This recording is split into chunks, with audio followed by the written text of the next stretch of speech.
Bitcoin merchant community. That's got some real legs. So we got a little overview of how that's working. Who's running that?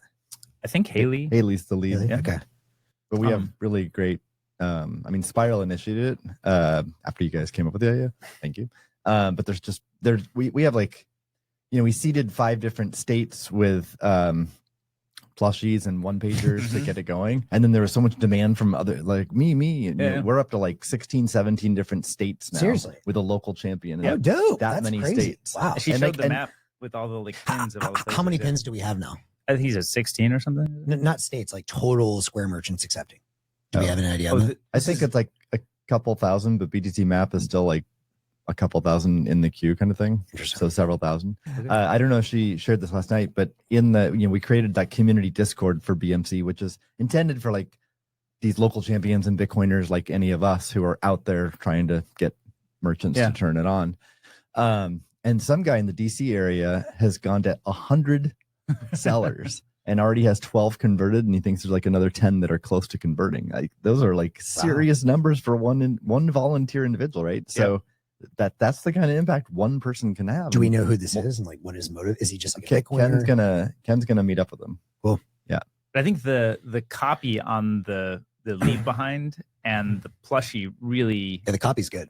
You're like, hey, I'm grumpy because we all have to pay this 3%, right? So kind of, it's great copy. So it's very disarming when you hand somebody and show them this. She said unanimously, everybody sees the plushie and you're like, awesome, what's that? And it brings out a smile, which is different than like, oh, like libertarian ideals or whatever, people think of as a Bitcoiner. This is not that. This is like, hey, I'm going to help save you your 3%.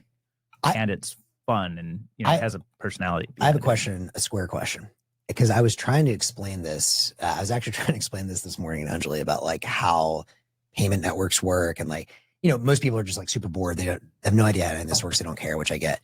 And I kept saying like, okay, imagine you don't care about Bitcoin. If I just scan with Cash App, pay dollars, you receive dollars, the fee gets cut out. And she's like, well, who wouldn't do that?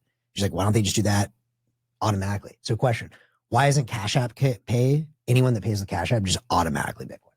I guess that's what's coming.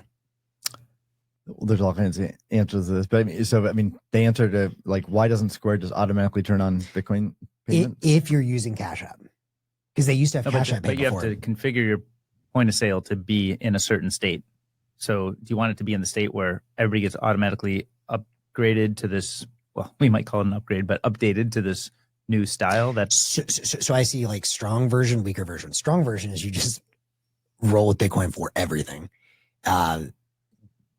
The weaker version would be anyone that saw pay with Cash App pay before and used Cash App automatically is just Bitcoin.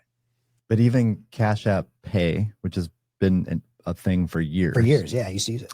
It's not on by default for sellers. They have to turn it on. Why not just turn it on? Well, I don't know about that decision, but for Bitcoin, let's just, I probably can't get into all the details. I can imagine. It's like regulatory legal stuff. Got it. Okay. So, but it's not cut and dried. There's all kinds of different like sellers and different like how they're incorporated and just all kinds of details there. But that's why it's not on by default. But I think over time that can be solved. But a point I've made though is that let's just say that another practical reason is that you have to have you have to update your software, and Square doesn't have auto update. Got it. Because sellers tend to be really conservative. They don't want their software changing out from under them. Right. And some sellers just don't have the time to learn a new interface. It sounds simple to you, but like if it's new software, there's a new interface. My understanding is Square actually tried auto updates at one point and got negative feedback because of that.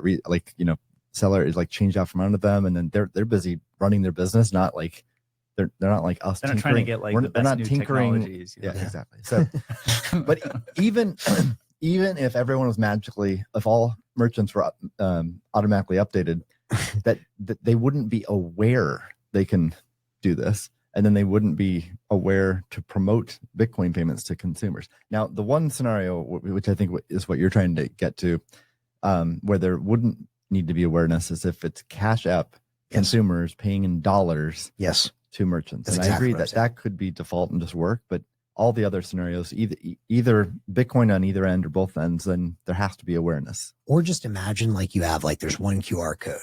If you have Cash App, boom, it defaults to Cash App Pay, which is really just Lighting Pay. If not, then it kicks back to the old world. Yeah, that stuff like that's being explored. I mean, obviously with any software product, the V1 is not the end state, right? Of course, yeah. And there's so many things that the Square team and Cash App teams know they want to do, but I agree with their decision. Like, let's get it out there. Yeah, get it out It's there. definitely good enough to get out there. Totally. And then there's already like tons of known improvements, and there's explorations like you're talking about. I love it, man. That's awesome. But I guess the key point though, I think even if all that was like default and beautiful and perfect, there still needs to be like this Bitcoin field sales team. Yeah. Agreed. It's at least for Bitcoin, because you need to create awareness that Bitcoin payments can be made, and you need to create awareness with merchants that they need to promote that they accept Bitcoin so that consumers know to do it. They need to create incentives for consumers to do it. So yeah, I mean, I think both are important. I will say though, even if you just had like Cash App users doing this though, paying with the Cash App, and even if they don't know what Bitcoin is, that would be ideal. Everyone like knows you can do this, but like you'd probably still like 10x Lightning Network volume like immediately, I'm guessing. There was a nice demo of how the flow works from the consumer side from Cash App. Yeah, where you sort of have to have the what is it? I don't know. We just got funny guys in the comments today.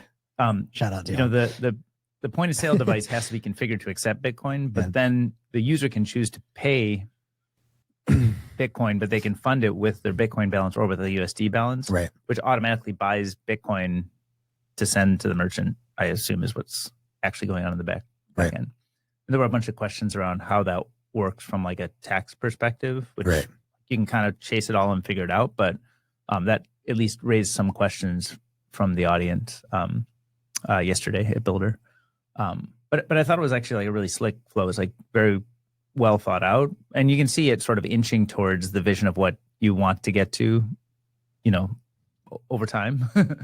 I think we'll get there, but you gotta sort of equip the merchants first to understand what it is and how it works, and choose to enable it, and then get consumers using it. I just want to give some love because we got some funny guys in the comments, some NIMs today.